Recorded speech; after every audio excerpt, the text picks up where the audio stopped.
Ova malato to ko wheng mare mau ke mau te whanonga ke leo whai whamu e a whiana. Whana whaonga mai ke te mau tolu I he tohi tapu. Ko mau kore ke ringo e moa lau mare ma onyoni ke hiko e kovi mo e vewe mo e uri. Mo e ngau hako tō pē loto kovi me o mau loto. Kai lawa ke mau tarianga vai ho wholofola. Ai kune mawhai ke whamu e mau lau mare e siso Christ ko alo ko mau whamu ui. Amen. Ko kore ke uwhangai penga I tala whatapu tau pe whaafaket pe me wharen ka tā mau mawhpalu. Whakako te tau program whakawiki koe ne lotu tohi tapu, ai koe lotu whainu hino, me he tohi tapu, ai mea ke tau tui ki ai, mo mea ke tau whai ki ai. Peko no inga whoke e tuang ke tohi tapu ke whainu hino ko ia. Koe he mōne tohi tapu, koe tohi koe wholwholai ai o tuai kai ngata ai, ka koe tohi whakamooni ia ki e ka sisu karaisi, pia oku mooni e ka sisu karaisi, oku ia I tangata ko nei ai tangata ko sisu ne. Alo, e anga kai e manu, e tau wha ka mānai pe ofki ai, mo ui, tuai ni Ngaue, pe kaluse whai ia, e tau tolu noa tāsā, pe kia pe atu e tu haere hake kia langi, e alo ia e otua.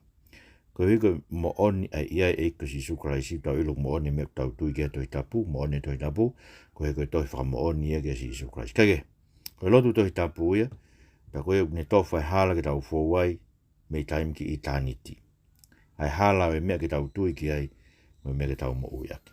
Tau whanau mai whakeni a Ngaue, pao mani ka ngai vai nima, pa koe vesta haua ke tolua, tau nofo e tau whalaulau loto, koe tau whakamu ke tau wako, koe haa ai ngai whainu hino ai otua ki hono siasi. Pangoe a honi, tau sio ke he ai siasi, ue ka vai whekau, ai misinare, ai paanga, ai langa whare lotu, o se langa whare lotu, langa holo, o se langa holo, langa whare whai whekau, o se langa whare whai whekau, ke peke toi o se langa ai.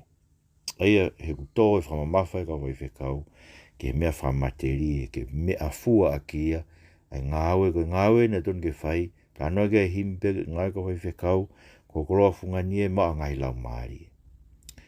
Tai koe sisu ko whekau, mau Ngaue ai, mau tutu e toi tapu e loto, ka kai wiriwe a on, sisu ko whekau, mau Ngaue ai, mau oku mpaanga mai me muri ke langa ka fu whare loto, pe ko ha holo, pe ko ha whare whai whekau. Ko ngoi mai peo ko maa, te muta o beu, te rea tai ha pai, whangi kolo, masiva, kai tu mai fu whare whai whekau, ngai fu palasi. Pepe kwa whewhe whakaukau e ka whai whekau, ke nau tino tono fu palasi kai tofu masiva ka kai koe, ai o tua, nene whakatawa kono tātaa, nene whakau ke nau o tauhi. Sei me langa, ka langa whakapuafua, whapoto pot, ai peke ngari tatau mo e ngai whare koe kunofu ai ka kai, Eke, ko winga tau sia to Ngaue ke whainoina ki tau tolu ki anga whai pe Ngaue e siasi. Porque kongo ni Ngaue ni ma e stawa ke tolo o se tu ni ta no ka ana nai mo sa whai la na lohi aki. Hanga ina ta ofi e paanga ma ki nau mai no ke tau tonu tau sia ke tau programa ko si. Ko whenga ka kai unau mai ke siasi. Unau whai whakamaru aloi me ka tau unau whai me ka tau pe hange ko whai e kai ko tau pe ka kona whamna toke maa nau mea me ai. Angai ko ana nai masawhai. Pe koe haa, pe koe tāpuak whakalau maari, pe koe ngai tāpuak whakakakano, he kua me kakai ko tōlahi a pehe, koe naomi ke si ke mahanau tāpuak, koe whakaukau whakasiutasi, koe siutasi, ne hao si asiutasi mui ke si sui tāu tōlu, tā koe koe tangata ai paangai, si oi kupeo ne whakatau a ki a hono e ki, konga siriwa, e tōlu ngofu. Kaike, ko ngai vai ni mawe si tāua ke tōlu ware vai, a koe ngai mea lahe whako, uruaki, o ku whakahai, I he siasi e ngahi mawhai whakalau maari. Koe uhi, ke toho aki mai ai e o tua ai kakai ke nau tui ke e kosi isu karaisi. Sio koe tau mua Ngaue e siasi ia, o koe kai koe langa hufare lotu, mo ngai mea pehe, koe ke o siau ala kakai ke maamonga, kai tu ngai hufare ngai fungesi whare pe. Piwe whekau no fuai, i ono whare mo ne fungesi whare lotu. Tau mua siasi, koe toho aki mai kakai ki ai. Hui robe wang whewe Ngaue se sik, koe ke whanonga wha Ngaue ke toak me kakai. Hai māmo ngā awe tau kakai. Koe una hau na tomo ngai whonga ke toak e ako tau kakai. Ke na wo ke māmo. Pa uri ke tue sio ke toi kakai koe ni se spesiri ana. Talbe ne holo ane me taiwe tolu taha ke I holo peo ke ahon. Kake hake ni māmo ngai ke na rako laka hake ka katolika. Sia sio whikaua hake tōlai. Pe ai fai bene aluana koe ni me ko tolu ngea ke ta alu. Me wo siriana. Ko koe ke fianga siriana whakahai me koe ni ngari ko. Koe ui alu ka kai ke mamonga. Kage ka koe tau mua ai siasi. Koe tau mua ai eiki ki no siasi.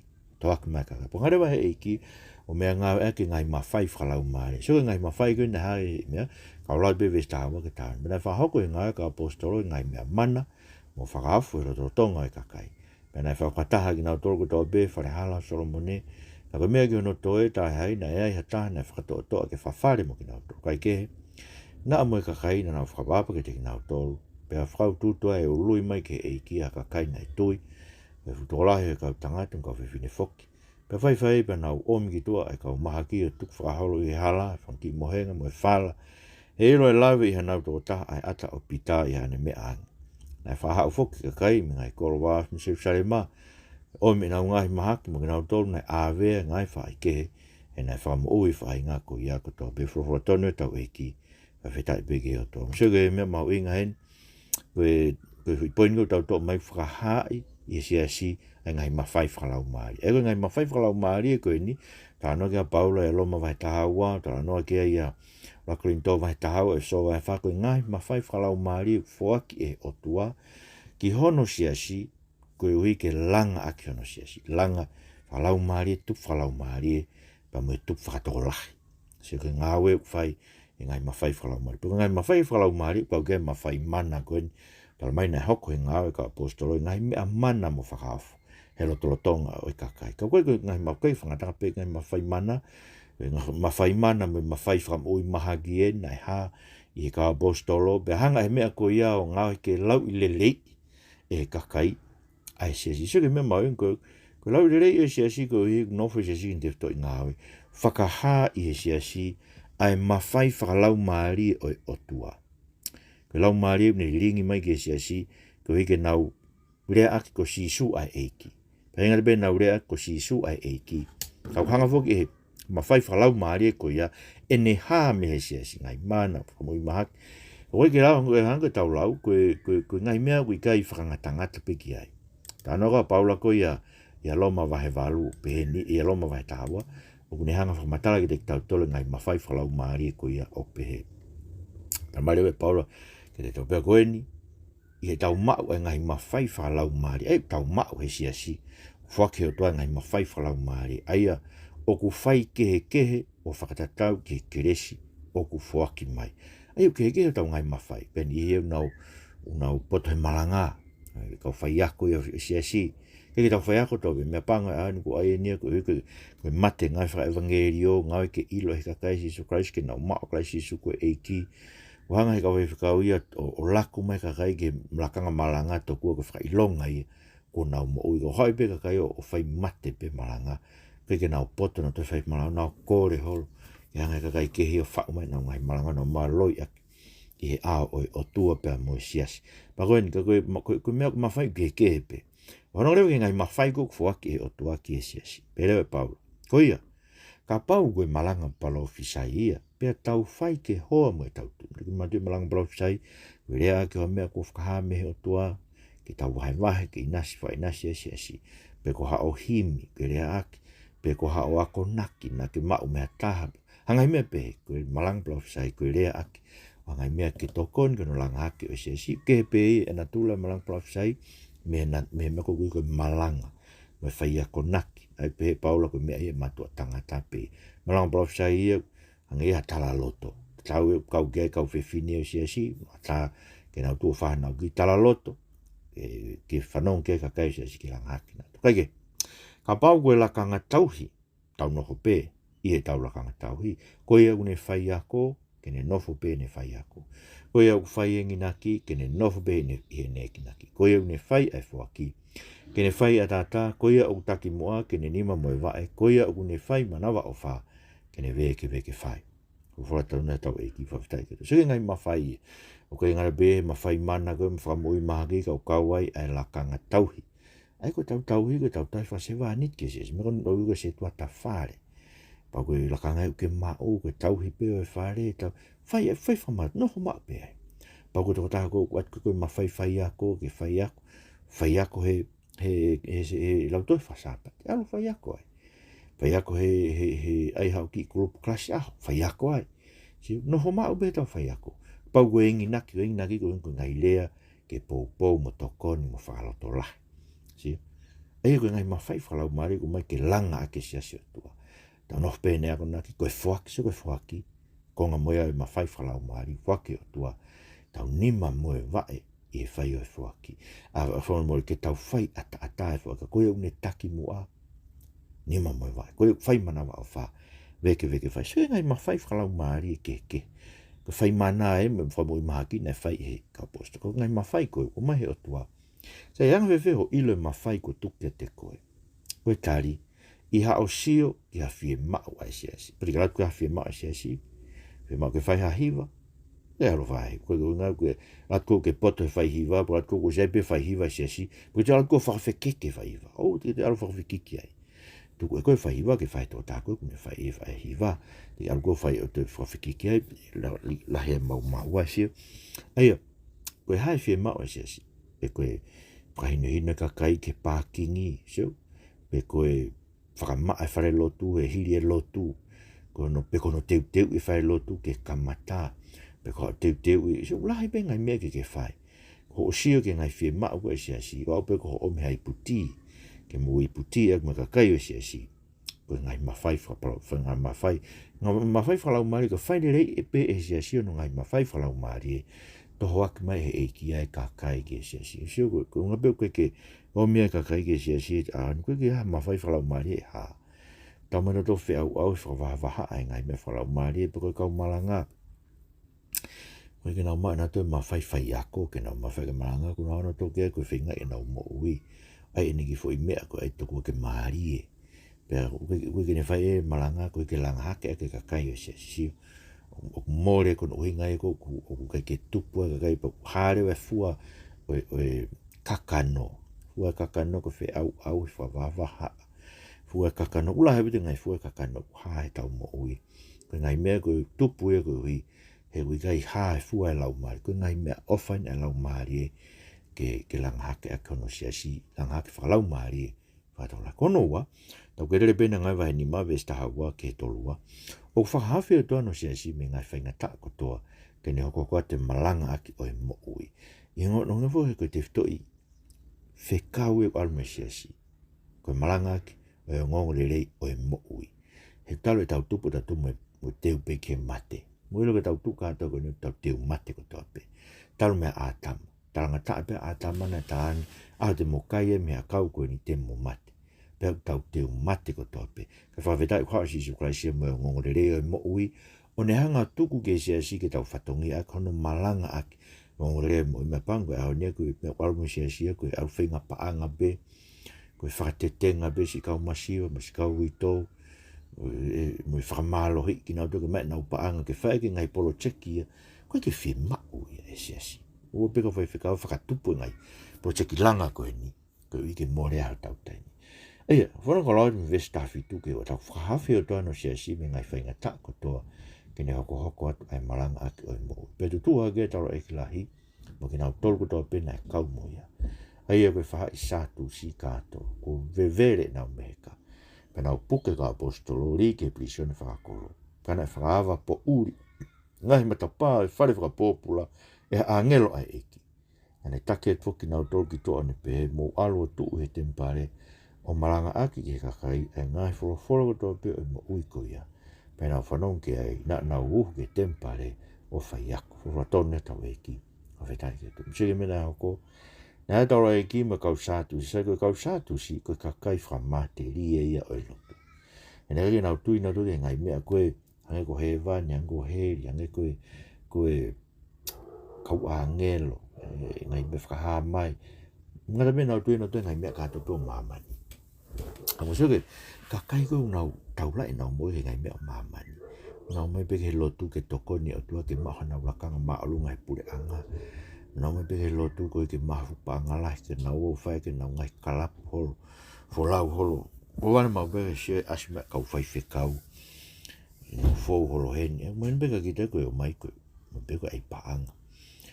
Mahin peke kita koe te fitoi tau mu ai ana, ko seke, ko kau sātusi, ko nau tōna nau whawhepaki e kospe, pe ka pau, ko o mo ui, ko mo ui whakasātusi, ko tō taha ko ia, ko whaipe ko lotu, ko mea whakalahi, ko loa whakamāmani, ko me be, whakalahi aka no whakapapai ko e kakai, ko me be ke whakalahi aka ate kakai no ko loa kako, paang, angai me pe, pe ko whakaukau to kua ke tāpua ki hoki whāmino, ki whānau, ke sai nau wako, ko e ngai ta au whakasātusi ai si pe o tu e ngai ta au whakasātusi ko ia o whakawhepaki ke kosperi.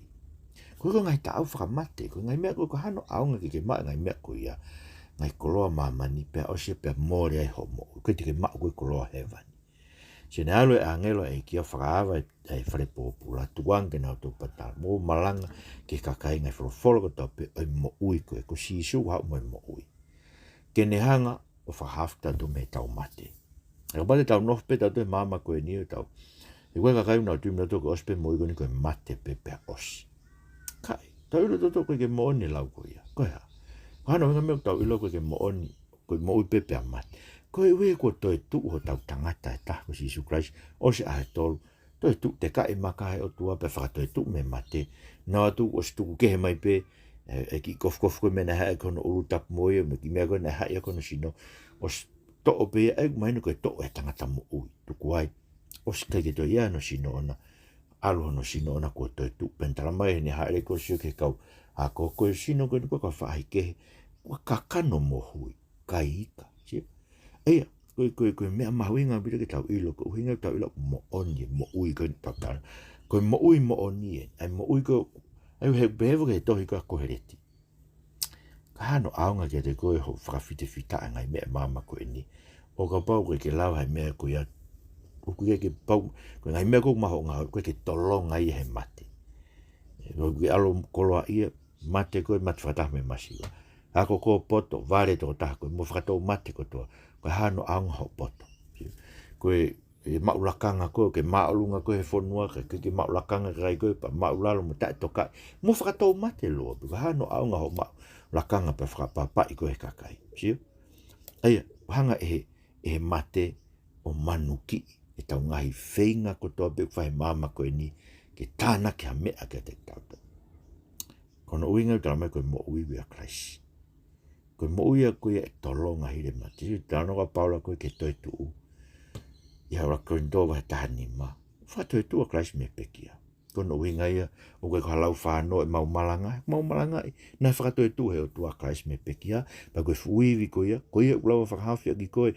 Hiki aki koe me mate ke mo ui. Hiki aki koe me po uri ke mama whakahawha ana. Hiki aki koe me whakatau ki malaki ke whakatau ke mo ui. Koe koe iwi toi tu ia e koe si Jesu Christ uneanga hiki koe. Ko mea mau malanga aki. Pa koe ke lau whanoho mautu. Sio koe mea he toi tua e kusi Jesu Christ tau ilo. Koe mo uia o ku mo oni. Koe koe moe misi be tau whakaukau ke aru ki he vani. He ku iaia si Jesu e aoni. Ka po koe ka he vani mo behu ki whe sino si Jesu koe nei toi tu me pekia. Mea ni parake pia puria he ea. Ki he whetu ko he vani ne palo mesma eiki. Eiki toi tu alo teu hatau whetu. Pea toi hap. Ke awe ki tau tolu ke. Aia, koe mahu inga e ke te tau tolu ke tau ilo, koe mea koe ntua si asi. Hanga he toa whakahaf ki tau tolu, me ngai whainga taa ko toa pe. Ke tau tu o malanga, he koe ngongolelei o mo ui koe mea tau tu mo ia. Koe mate hei, alo ka wai whekau kumi ke langa wharelot pa adeo, tau koe ke nau ilo nau tolu ia, e lava whakapapau e tau mo ui, ka tau ka mate e aoni, e tau hiki ki he vani. Ta mai koe ke lava pa, e koe ha, si ta koe ke lava e whekau i loi. E alo ke mo i tae ngata. Wahai ngai tala o whasi isu se mai tolu sta hano, o heu tui pi ki tae kai au haia. Ka tene mai mo i tae ngata, sio koe tala ofa. Koe tala ofa e mo ai otua. Koe ka kai kou tui ke i unau ilo pau e nau tolu. Ho nau whakamoi. Koe sio koe ke ilo he whaifekau, koe ke tui he whaifekau e ke iko si Jesu Christ. O tui e ke ne ngai Ngaue, mo langa wharelot, mo langa whare mai membe. Koe ia, whakawhi o toa no si asi me ngai whainga taa ko toa pe. Kene heo koko atu, e malanga ake moi. Sai, eke mai ni mo, wewe ngai kakai ko koe te whakahawhi o tua me ngai whaingata. Wewe awan koe ke lawa o tua whakahawhi no si asi me langa whare lotu me ngai mepe. Ko pehe, koe pe taimi ko fwoi o tua panangre o tua e angela paula koe o Thessalonica vai ua. Whekau ma fulau maari e whakahe. ke taki he i kakai we siasi koe ke nau whetui na to ke mo ui koe ni palo mes mai e ko si su Christ ko pe koe toi tu moi mo ui ko mea no tolu tau moua ma ube ai ngai whiri o siasi o tua he kui kai nau lawa ke ta ofi ai mafola ai o ngongolelei mo ui pe a koe vesu o wai ke he wano no pe kau lawa whai pe a uang e taro e ki lahi mono whaahi o na ui ange a santarimi pe ke kātoa mai whakataha whamatu a haisleri pe nau whekauat ke visone ke taki mai nau tolu ko kau o fisa nei aluange ne ke te nau ilo ki nau tolu e whare whakapua pe nau whok mai o whakahao behe ko mea ke visone na mau ilo ia ko tāpuni o malu au pito pe koe kau reo ko nau tutu be ki ngai matapā kai he mau to'o nei kai te mau ilo ha momo i toko taha ilo to whare pe he nau whanongo ke whamatala ko ia ai e ki tau e tempare me hui taura e ki na nau tau mo ua e ka apostolo pe e iku ki haa ai meani pe aroanga toko taha ni whakaha ke te nau tolu ko kau tangata na mo ai brisone koe ni unau tutu e tempare o whai ako ke kakai pe aloa toa e ki tau ma kau ofisa ne takmai ki nau tolu kana i kai om whamalohi e na nau mana wahe ke kakai na tolong ki nau tolu fo tonu e tau e ki pe tai bike te musike mena ako e na hanga puke kau tangata tuke brisone pa nau na toko ke takmai kau tangata me brisone ala te kau tara whekau ia koe e taura e ki me whai koe santarimi me kau mawhai whakaporikare tu mai be brisone tu mai be kau reo loka be brisone koe ka tahai lot ai mahino reo koe mawhai e o kau o tau ngahi whiri mawhai whakaporikare mawhai ke ta ofi i brisone koe ke naulawa na to ta ofi ai o ngongolelei ai mafola ai o ngongolelei koe fui poini haini koe ke lava he mawhai whakaporikare ke ta ofi ai mafola ai o ngongolelei mo e kufina ngalo e tuai ke mafola ai o ngongolelei sai e ke mai ni e mo do fefe weka kai e lava he mawhai whakaporikare whapong to whanau ke kau kristiani iyo kono wenga pe lava ngai mawhai whakaporikare me ngai mawhai whakalotu ke whai ha mea ki hataha mautolo koe ni ko rea koe ni na turi ki mautolo he sasi unai tingi ki tua me si me whare lotu pe loka e whare lotu pe kai te whakatai mautolo ke mau ke pa mau e pe lotu he hala pa mau hiki mai pe mautolo ia hoko koe koe siasi tu tātai na pe o mai ke aun ka ko wenga tāno ke ka mena lava he unai tingi ke whai fui ngā koe ia na nau lawa koe na whakatai ki mautolo he otua ke whai he e kaurere e mea koe ka ki mautolo e kau koe kai mau tō pana mau kei nof pelo so United kai ka mea tae e lava ke mau tu whalau maari e whaia e pēr no lolo ki mau tō to koe ke mau tui ki he whakaso tō māma ngai mea tae whakatoi tapu ko kua whiki ai sias koe kai ko kunga tala noa o tok malawa behe a mawhai whakapolitikare ma mawhai whakalot whakasias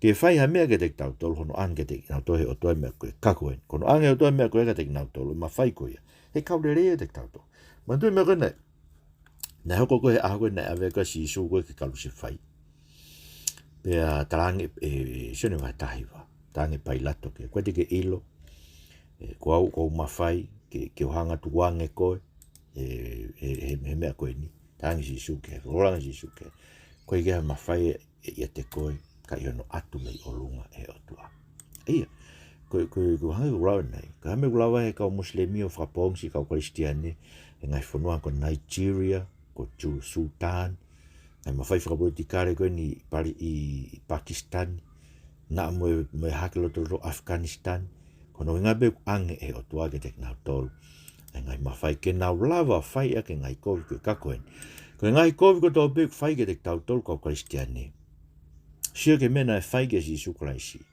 koe tau potu ia i e kovi na whai e ara tangata ke Jesu Christ koe nau tāmatei ai alo e o tua ka mena hoko ai hanga he o toa whakatoe tu pe a hoko e nau fo i ngai kovi ko ia hono kalu se whai e nau kolo se whai e si sue kolosi hoko e ko tau mui a ngai ko toka te rine e kolosi ko mea kovi na nau whai hoko e ko mui anga mamani kata pa ko e ko upehe ke le moto ko kristian mulo to toa mo tu hake o rea ke sia si pa mo ta foki ka wai whekau me langa whare lotu mo nofo ke tau tefto i Ngaue ko e whakamu ui lau maari ko tau kulofunga ni e ai mau o ngai lau maari ko ngai ke mau ke na wo malanga ko ngai mau ke na to na mau ka si su ko eki mo ta fok me ko ngai fu mafai ko ni presidente ni me conferenisi mafai Koe ke nau lau na tō ke whaha mea ke te tau tōru ka iho no whakaata ki nau tō he o tua ke whai.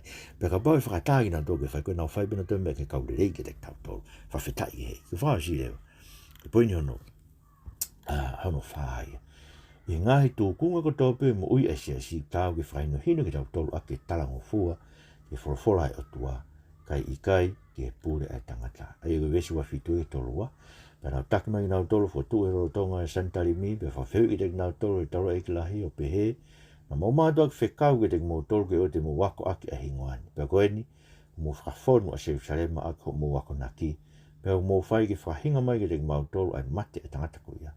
Pea tāri a pita mo ka apostolo o nau pehe. O totonu pe ke whai ke pūre ai o tua i he pūre ai tangata. Koe o tua e tau ngahi kui. Na e whotua si isu. Ai ena mo whea i ano tau he akau. Koe tō rako ia. Ne whakatō matau e ho tua no hake aki ike ne eiki mo whakamo ui. Ke ange mo isteri whato mala me whamune more angahara. Pea koe ki mautoru koe kau whamo oni e ngai whamatala ko ia. Pea e whoke lau mare maa nyoni a eko whaki ho tua ke te kinau tōru tarango fua ke te ia. Koe whorofora tonu e tau eiki whawhetai ki ho tua. Se koe poina tau whotu. Tūkunga mo ui ko tau bea siasi. Ke tūkunga e nia e whakatanga. Tūkunga e nia no ta awhiki nau tōru me he kosperi. Ka mo siu tāu ke whakahino hino ki tau tōru e siasi ke talango fua ke whorofora ai o tua kai ke pūre e tangata. Koe ke tau whaongo tō ke mawhai o tangata. Tau whaongo ke mawhai o tua ke mea whahino tau tōru tau sire lea apita na e whai ke te kinau tōru. Na neu ki nau tō ke nau whato mala. Neu ki nau tō ke nau sio. Koe mea kora nau whai ke si sukuraisi ko hake a ki ai e eiki o whanofo si sukuraisia koe eiki mo e whakamo ui. Kene mea ofa aki mai ki hono kakai e whakato mala me whamuremure a ngā kainga. Koe whakato mala me whamuremure a ngā koe koe mea te maupe e kita e te kita. Mea euk whak mai heo tua ke te kita. Whak mai e eiko si sukuraisi e koia. Paka mea ko pehekton ke tau kore ki heo tua. Kene hanga mua o mai e mea koe o ai ki heo tau loto. Koe whakato malai me whamuremure a ngā koe Ngaue eiko si sukuraisi. Ko hake a ki iau a fio me to matau e tamai. Pea kune mawhai. Pea kune whakarotola hei i tau toke tau kore pea e whaki. Tuki pea e whakahawa. Kumi pea e ilo. Sio? Koe iau ne kumi e ilo. Koe iau ne kore e whaki mai. En tene whaki mai ke te tau tolu. E whakato mala me whamuremure a ngā putara mai. E pita ko ki mautolu ni mo whamo oni ki ai. Ni nau tolu ko tō peu mai lau mare maa ni talango fua ki e otua. Ka inga koe Ngaue o tō bea si talango fua ke whawhora e otua. Ei o uhi ngai e koe ngai mea koe ni whika aki pēr moe kehe ai rea whakapalofi sai moe malanga. Koe ke kau kai whiwhine malanga pēr moe kau moe whai whikau ta awhiki nā tō mea koe mea mau inga pitoi. Tau talango fua ke whawhora e otua kai ke tangata. Tau e tahawhi hiwa Ngaue siasi ne ai ufi e ulu e kau whiwhine. Nau ai tata pe koe veiri whiwhi nau ulu he nau huki he lotu. Tau e tahawhi hiwa Ngaue siasi. Toka mato e beta iwa anong futupu ai to'o ai tata me ufi ai ulu e kau whiwhine. Koe ngako lako rinto vai tataha vai tataha whaine hino ai.